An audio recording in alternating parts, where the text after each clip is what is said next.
Nigel Way, ladies and gentlemen.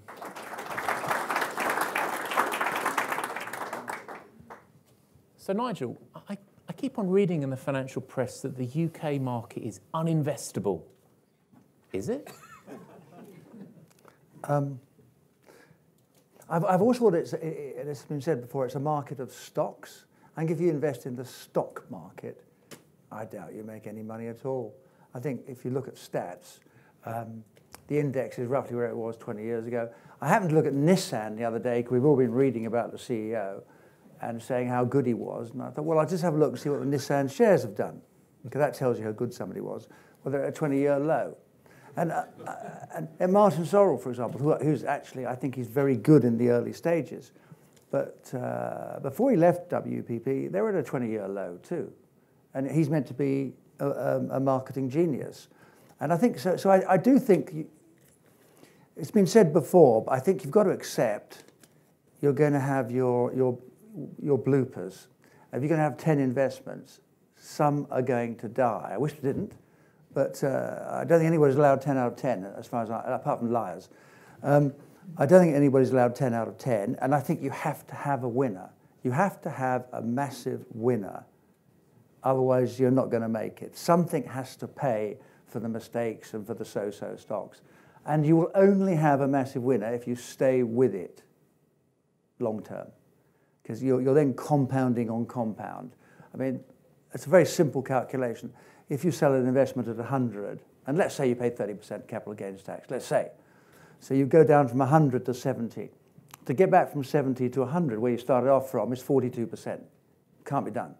Can't be done. You know, from Warren Buffett to, God, it's terrible, my brain is going. The most famous scientist of all time, Einstein. Einstein's second great law was compound interest. You know, Warren Buffett always says compound interest. You know, you stay with something and you don't pay the tax to the government, you're compounding on the money that you haven't paid to the government, and the difference is massive over years. So to me, you've got to have a long-term winner, which means you've got to believe in people, trust them, and let them get on with it and stay with it. Yeah, one of my bosses used to say to me, look for the doublers and the triplers. So what do you look for? Is it people? Is it product? Is it a theme? Or is it always just an amalgam of all of those things? Well, it is an amalgam, but it's actually fundamentally people. People make everything happen, including property. I mean, I've always told property is an asset, it's not about people. That's not true. If you give an idiot a property and you give somebody very talented a property, you'll have a completely different result at the end of 5 years in terms of the quality of the tenants, of the rent, all that sort of stuff. And it is people. People make things happen. Good people can do remarkable things. And there's quite a few good people around. And so the first thing I'm looking for is good people who I like. Because you have to like people. You can't really suggest that you're in business with someone who you don't like. That's not going to work. There's a reason you don't like them. And so to me, it's the quality of the person is crucial. And for me, they must have skin in the game. They must have skin in the game.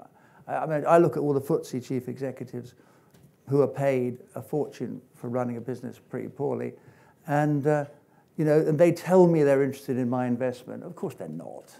They're interested in their own position, their prestige in the community, their pension pot, their salary, and they will tell us that they're interested in our investment, but they're not.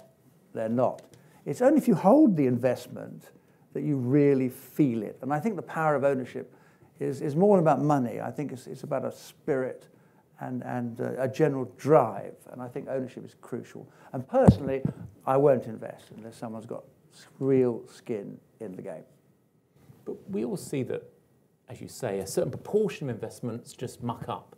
They unfortunately don't do anything, stock goes bankrupt or down 80, 90%. How do you spot the bad ones? Is it about avoiding bad balance sheets? You know, you can have good people and bad balance sheets, and the balance sheet tends to win, ultimately. So what about the sort of the big picture macro scene? Obviously, you'd be talking about Brexit and low growth and trade at the moment.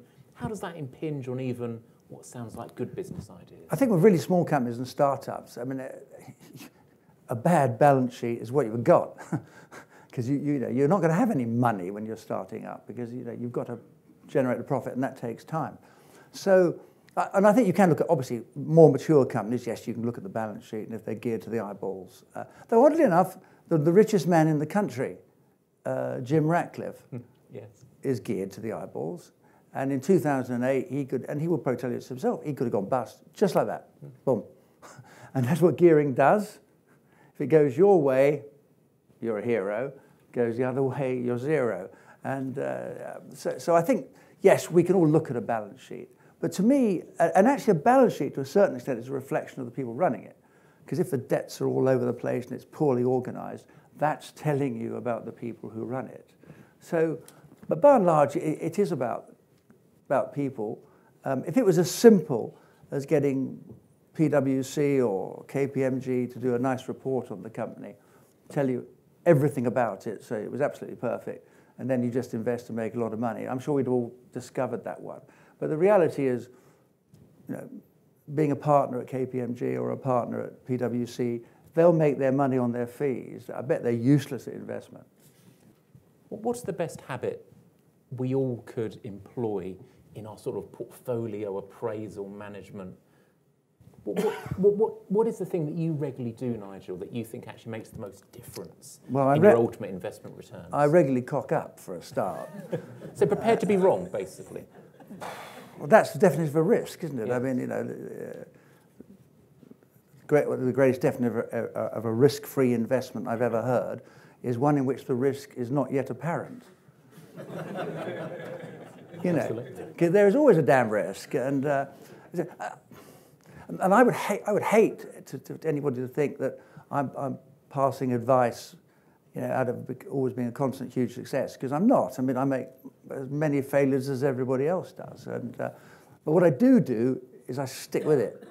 So that means I also, if the thing goes wrong, I go down with the ship, because I'm not that bloody clever, and you know, and I stick with it, and I'm loyal, which means I go down with the ship. I mean, that's all there is to it. But touch wood, the ones I do stay with, and you know, I'm talking about 10, 15 years, 20 years.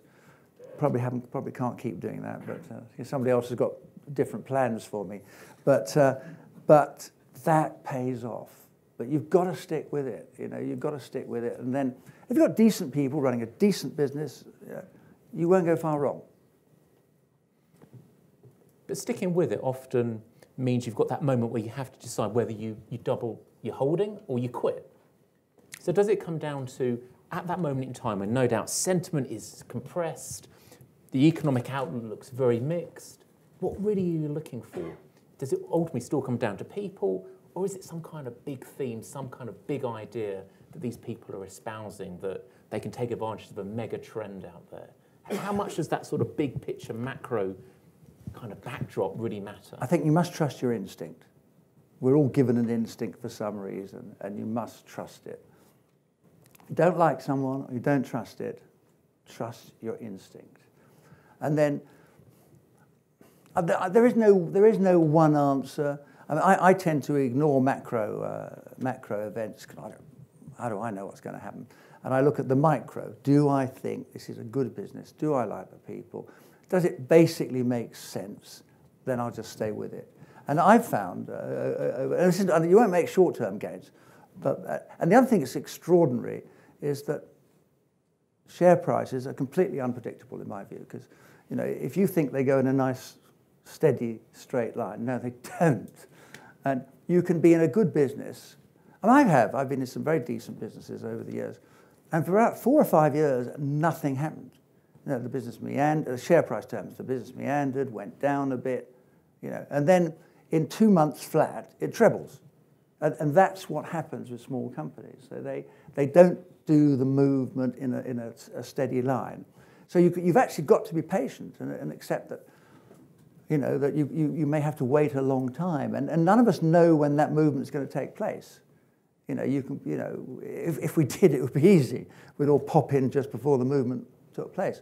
So I think that it does sound slightly boring, but I don't think the returns are boring. If you've got a decent business, just trust the people and stay with it. And remember the compounding. Everybody forgets compound interest.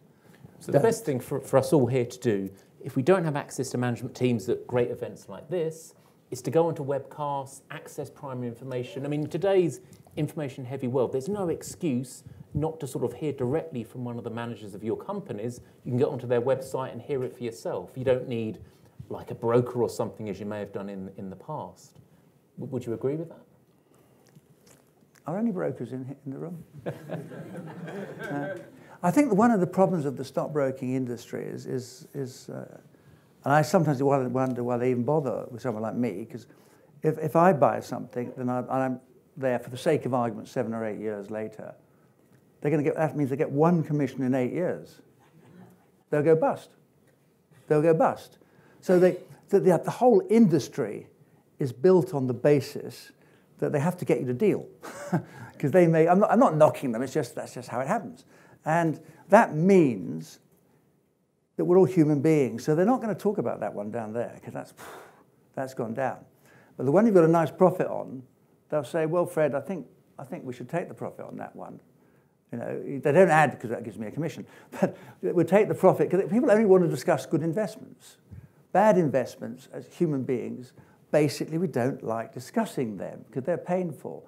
So they get forgotten about, which means the stockbroking industry, by and large, encourages you to chop the legs off all your winners, pay tax on the winner, and then try and find another winner. Well, can't be done. Can't be done. So the industry is almost built on a mistaken premise. And things like MiFID II, which have been much debated in the investment world, has that had an impact? Has that reduced further sort of smaller company research? MiFID II.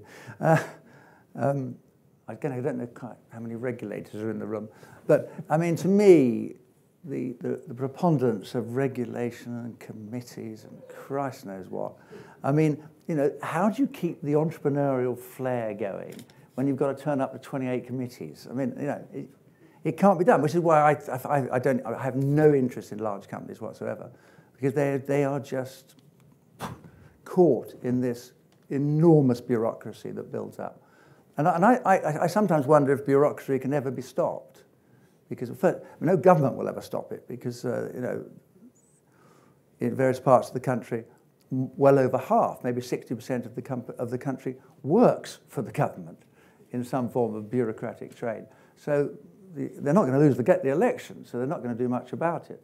So to me, that's the great joy of small companies, is that actually they're not yet bureaucratic.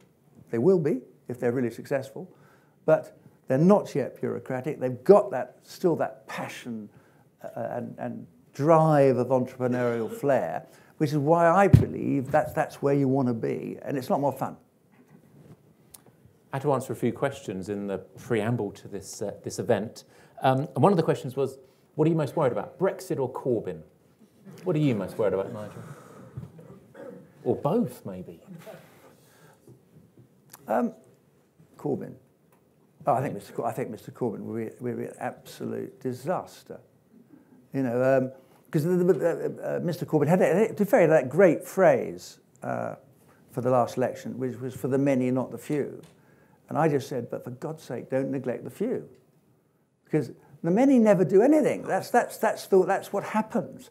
Go to any of your clubs, the cricket club, the rugby club, the bridge club. 1 or 2 people do everything, and the rest do nothing. And that's what life is. And so it's a few people who drive the whole thing, who have that energy, and the rest follow. So, but if you start clobbering the few, work it out. But is he going to, my personal view, I would agree, Corbyn is more of a risk. I just don't think he's going to be elected. I saw a poll the other day which showed that the best way the Labour Party can boost their polling numbers is by dumping Corbyn. And bring in McDonnell. And bring in... Yeah. I think he goes with him, to be honest. I think it's a double ticket. But and bring in somebody more centrist. So have we I also think there's a hell of a lot wrong. I think really, if you're actually saying that FTSE chief executive salaries have gone up tenfold in the last 20 years, and the average person, their income has gone up by 5%. That's not right. And if you want a system to continue, most people have to believe it's fair. Otherwise, they won't vote for it. You know. And I think this is absolutely idiotic what's going on. I'm not quite certain why it's going on, but it is. I think that's really bad. I think it's not necessarily his fault, but I think Philip Green has done a staggering disservice to entrepreneurialism in this country, because he is perceived as the average person. I'm probably perceived by Mr. Corbyn like Mr. Green, because that's they think that we're all thieves and rogues, and hopefully we're not all. And I think that's been an absolute disaster, because you have to, because the average person building a business who I've met, and I've met many, is, I'm sure we all like breaking the rules a bit, but they're just interested in building their business, in driving it forward, in encouraging people, and and that's what the average person is. That's what he's, and I think we've made a huge mistake with young people, and I've made the mistake as well, of not actually going to them and telling them what an entrepreneur is, what a small business is. But this is the driving force of the country. This is the little acorns that will become the mighty oaks. And actually, without it, we're sunk. And this employs more than 50 or 60% of the country. It is so important we get out there and we tell this story, because we're not doing it. We're not telling that story. And the image is different. And I think it's a potential disaster. So before we open up for Q&A, one final question. What's the best way then to drive the return of that 80s entrepreneurism, that sort of hope, feeling that we had back then? Well, I think firstly, behave decently. I mean, I always quote somebody, because actually, personally, I detest people who tell me how much they know. And she was a great netball coach, and she said, people really don't care how much you know until they know how much you care. And to me, that says it all. If people who work for you, if people who are involved with you, they'll forgive all your mistakes and your idiocies as long as they know you care. As long as they know you're doing your best and you care. And I think we just have to get that message out. And I think, to be fair, young people, they do want to know what their company stands for. I didn't. In my 20s, I just want to make some bloody money. I didn't want to know what the company stood for. Why would I be interested in what the company stood for? But I think today, and I think it's wonderful, I think young kids, they want to know what their company stands for. Yes, we want to make a profit. No. What are our core values? What do we believe in? What are we doing in our community? And I think that's terrific stuff. And actually, if we go up that road and talk about it, then and share it more, so that the guys up here don't get a tenfold increase in the guys down there. Because I was always taught that leaders take their troops with them. They don't leave them at the bottom of the hill. And I think, if we start doing that more and more, that's the best way to do things. So you heard it here first, ladies and gentlemen. We'll await in 2019 the publication of the philosophical thoughts of Nigel Way, bestseller, no doubt. We've got time for a few questions for Nigel. Who would like to kick us off, please? Just wait for the mic a sec. Thank you. Yes, Nigel, you said you should back people with a good track record. Can you explain the Patisserie Valerie debacle? I don't know if you were a shareholder in it. And secondly, do you think Sorrell is going to do it all over again? You said his share price hasn't moved in 10 years. Two questions. I don't know much about. I find. I know I wasn't a shareholder in Patisserie Valerie, as one of the few I managed to avoid. But I just find that extraordinary as to how you can say, oh, we've got these overdrafts with 10 million quid owing. Well, nobody knew about that. And well, but the money to get an overdraft of 10 million quid must have come out of there to buy something. Well, didn't somebody say, well, where's that money come from that's just paid? It's not like it's Fortnum's Halfpenny. So I imagine I would be staggered if the financial director isn't going straight to prison. Because for that, and also he also sold shares, didn't he? Well, that's illegal for a start. And the accountants clearly completely cocked it up. But I shouldn't be too surprised about that, because, I mean, why would accountants always be right? They're going to make their mistakes. Wouldn't Luke Johnson know about all this? No, well, I don't know, but I don't think he did, because he's put 20 million quid in of his own money, or 30 million quid. So I think he's actually stood up. I mean, he's cocked up, yeah, but we've all cocked up. I don't think he knew about it. I think he's he's put real skin in the game. I mean, he's had a hell of a battering, but he has at least stood up. What was the second question? Sorrel, do you think he's going to do it again? Well, it's quite interesting. If you look at the WPP, all the money was made in the early run and the early days, and the acquisitions he's doing seem to me to be, pretty good, quite exciting. But I doubt he'll be any good after that opening period, because certainly, I mean, you're back to sort of, once you're a certain size, you're into sort of making important statements at Davos and things like that, and The route. Assuming your invite didn't come through as well. No, it didn't. Mine, unfortunately, I'm just bitter. No, indeed. Another question for Nigel, please. Thank you. Yeah. Why is it, do you think, the European Union can continue to operate without having its books qualified? I've always said it's absolutely wonderful. We get this lecture about behaviour from an organisation that has never ever had its books audited. Yeah, and I think they're allowed some enormous quantity of expenses before they actually have to produce what the rest of us have to produce, evidence. I love Europe, and I think as a trading group it's fantastic. I personally find the EU repulsive. I think all the guys there totally lack humility of any sort. They quite clearly think they're ruddy marvellous, and it's a bureaucratic nightmare. I mean, so, which is a shame, because I think as a trading group, if we just keep it like that, and why on earth we had to have two parliaments and shunt off for a month from Brussels to Strasbourg and waste everybody's money? I've got no idea, but again, it's merely, it won't stop because they are bureaucrats, and bureaucrats, bureaucrats, to be fair to them, work hard. But the problem is they give you more to do, with more letters to fill in, more forms to fill in, and you have to return them. That means they have to appoint a few more bureaucrats, and that is the nature of bureaucracy. That's right. Definitely still a growth industry. Right. Another question for Nigel. Please, gentleman here. Thank you. You were talking about the characteristics of companies that you like.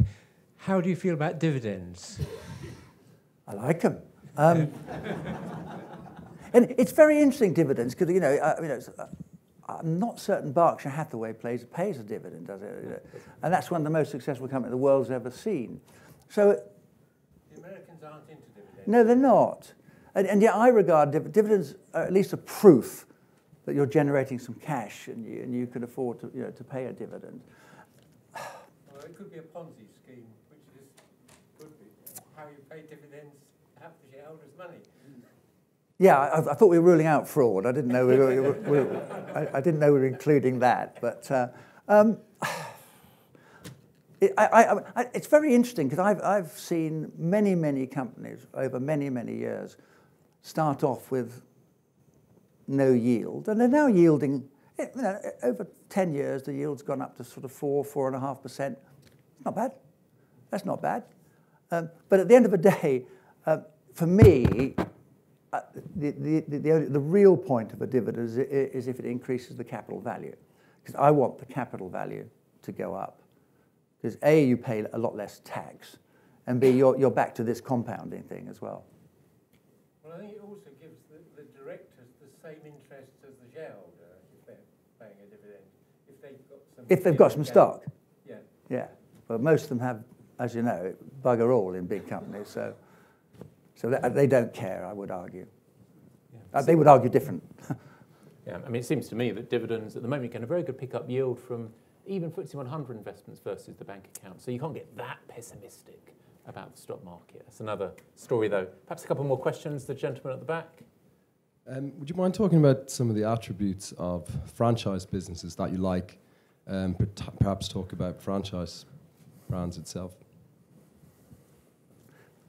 Well, I think the right franchise. I mean, Domino's was not a bad franchise business for me. It was quite good, actually, but it was a brilliant business run by a brilliant bloke, and that's the condition of all great businesses. It needs somebody outstanding to run it.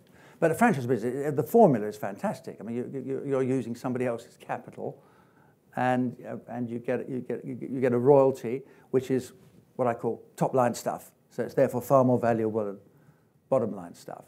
So the right franchise business, and then what?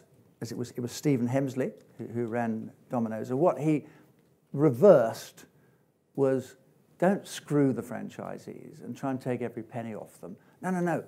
Make sure they're really profitable and doing really well, and surprise, surprise, you're getting 7.5% or whatever it is. And he, because to me, what Domino's was, I always describe it, it was a collection of 120 small businesses, because there was 120 franchisees, and who cares about something at 11 o'clock on a Friday night, which is the peak hour for flogging pizzas? You know, the owner cares. The owner cares. One of my original ideas was, because we were on a P of 35 or what it was to buy out the franchisees on a P of 6, and then we could all work out that your earnings shoot. It would have been a disaster. It would have been a disaster, because actually we discovered pretty rapidly that we were absolutely useless at running stores, company stores. You cannot compare to the guy or the girl who owns it and feels it and will work those strange hours, because pizza, I mean, it's changed slightly with 2 for Tuesday and things like that, but basically 90% of pizza sales are in about a 36-hour period, you know, which is sort of Friday evening, Saturday evening, and maybe a little later in the week, and all at unsocial hours. So actually, that's when you discover why ownership works. It works. Okay, final question for Nigel. Oh, gentleman there, thank you. Oh, hi. Regarding franchises, do you think it's fair that European nationalized rail companies are profiteering from running our own rail franchises at the expense of the taxpayer, you know, with subsidies? Rail franchises? Yeah. Yeah. You got the French, the German, the Dutch, nationalized companies. Yes. Running British privatized franchises with subsidies from the taxpayer as well. Well, personally, I think probably one of the last things I'd like to do would be invest in a rail company. I'm very happy if other people do it. But do it on the more serious point. Foreigners buying British assets. I think the first duty of the country is to secure itself. So I was always amazed when there was a discussion that the Chinese might build, is it Hinkley Point, the nuclear place? Because I thought, well, if I was a Chinaman, I'd slip in some software into this nuclear plant. You know, I mean, you must be stark staring bonkers. So I think there's a whole range of assets that are, if you like, above commerce or about the nation's security. Rail's a really interesting one, isn't it? Because I think there's a lot of people in this room, I'm insulting a few people, who can remember the rail when it was nationalised. And I always find it... Wasn't it wonderful? Exactly. I always find it a complete joke when they start saying, well, let's nationalise the rails. I've been on the nationalised rails, nationalised power, nationalised phone. It was a disaster. It was a disaster. So, again, I'm not too bothered. I get the point. I'm not too bothered about it. There you go. Times have changed, yes, absolutely. I mean, water companies. I think it's mainly the French who own the water companies, isn't it? I mean, I can't get particularly het up about it. But though I do believe that by and large, we want our own people to own our own companies and build them and not let other people own them from abroad. It must be better if we all own. If we could have a nation of James Dysons, I think that'd be bloody fantastic. Nigel, thank you very much. Nigel Way, everyone. Thank you.